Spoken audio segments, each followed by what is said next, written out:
I'm LaDonna Lockard, and this is Max Convos. I'm here today with Coby Hakalir. Coby, you are with T360. You're the director of mortgage banking and tech. I know that you've been in and around the mortgage space for a few years. Go ahead, give me just a little bit of an introduction to yourself, please. Yeah, well, thank you, LaDonna. I'm really happy to be here. Almost 28 years, or maybe even almost 29 now. I'm starting to lose count, which is great. Um, I've been in it for a long time. I started off in a small mortgage brokerage in Brooklyn, New York, where I was born and raised. I worked my way up and worked for some of the biggest banks in the country. Worked for medium-sized IMBs. I even ran a very small brokerage with about 15 loan officers for a little while.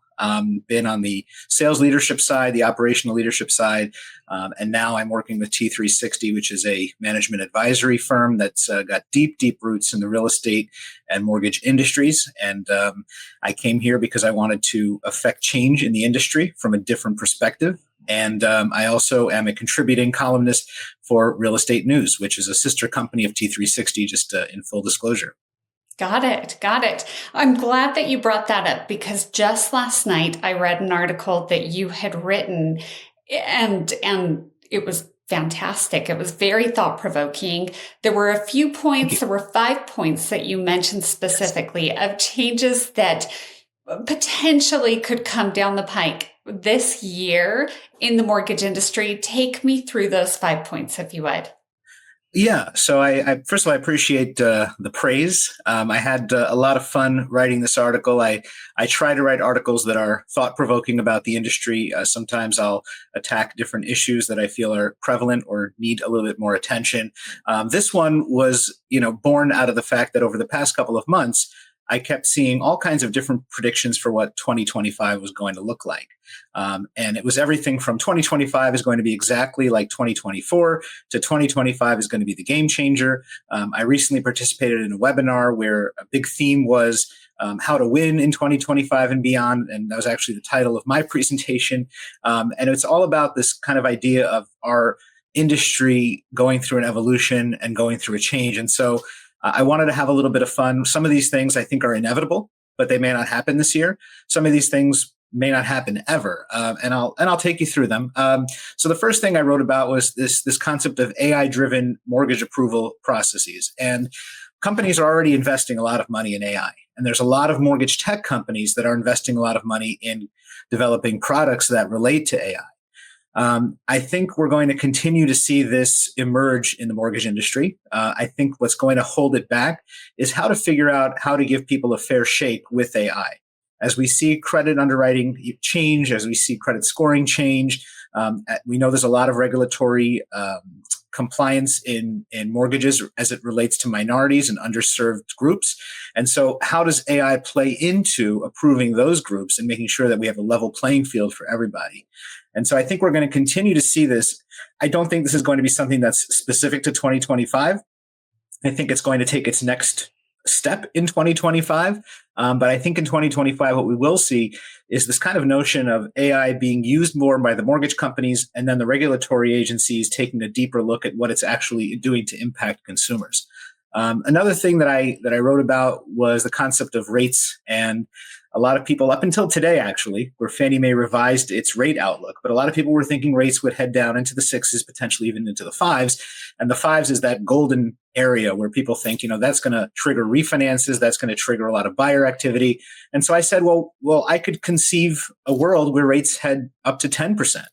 And, as Fannie Mae revised its predictions this morning, they said, well, the economy is still growing and there's still inflationary concerns. And so rates are going to actually stay higher than we predicted they would go. And we're revising our volume predictions for 2025 and part of 2026. And so I can see where those inflationary pressures, the tariffs that the president is talking about, and just geopolitical maneuvering and things happening all over the world that could impact rates, and we could see them skyrocket. Do I think it's likely that's going to happen? No.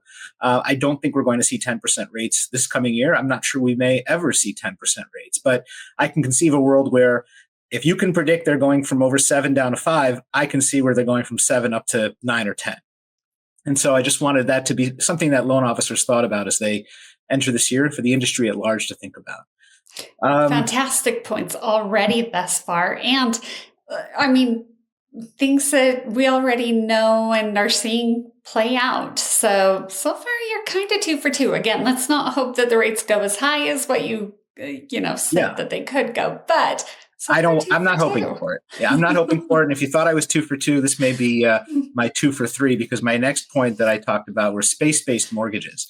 And so, there's already some, and I encourage people to read my article, because there is some reality basis for all of this. And we are starting to see more space exploration. We are starting to see the concept of owning land in space take hold. I'm not sure that is the most immediate and realistic solution for the housing inventory crisis. But there could be it could be somewhere down the pike, and it could be something that's becoming more part of the conversation as space actually draws nearer to us in a way. And who knows? There could be people that we'd like to send there sooner than later. The next thing that I talked about, where I think actually might evolve sooner rather than later. I think this one's more likely to happen in the next 2-3 years than I think people getting mortgages on Mars, would be homeownership for gig workers being expanded. And I think that's something that we've been waiting for a while. We've been in this kind of a gig economy for at least 10 years, if my math is correct. And so it's time that the mortgage industry figured out, how do we approve these people? How do we recognize the fact that somebody that's been making $65,000 a year driving Uber for the last 2-3 years actually has a job and is actually a viable borrower and actually has some low risk attached to them. They've been paying their bills. They have a regular income coming in. They may have a side hustle, and how do we calculate that? And so I think that the time has come for us to kind of expand our credit models and figure out, how do these people fit into the lending landscape? I think that could put some good additional borrowers into the mix. And I think it really is the next evolution for the mortgage world responding to what's actually going on in the real world, which we tend to not do a great job of. Excuse me. Could not agree more. And I mean, again, thus far out of everything, that's the one that I'm like, let's get there. Let's get there, because you're right. There are so many people who do gigs for their job and they're viable and they've been doing it for years and they make plenty of money. Let's give them some options for home ownership. I know we have one final point though. What's that last point? Yeah. And to the gig workers, you can see how AI can play a role in actually figuring out how to credit score and model them out. The last point that I made, and this is something that, is going to be heavily dependent on where the Trump administration takes the CFPB in what direction. I know they're looking to limit their influence, but I can see a scenario where big tech gets into the mortgage business. So what I mean by big tech, I'm talking about the Apples and the Amazons of the world that want to enter into the mortgage world because they feel like it's profitable. They already have customers that they are sticky with. And so why not offer them one more financial solution and figure it out?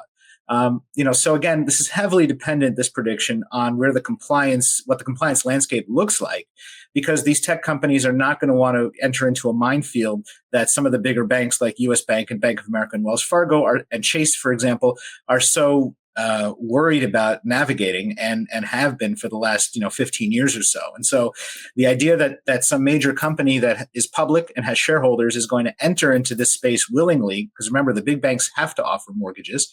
So the idea that a big tech company is going to enter the mortgage space willingly, that's why it's a bold prediction. And a lot of it is going to depend on where the Trump administration directs the CFPB and what the CFPB winds up looking like over the next 6 months, 12 months, 18 months.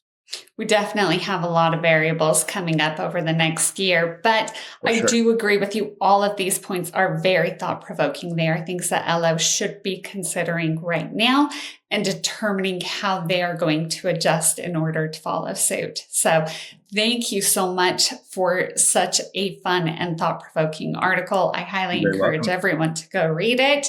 Thank you for being here. I mean, our time is already up. I feel like you are a fantastic guest to have, though. So appreciate it. Don't be surprised when I invite you back.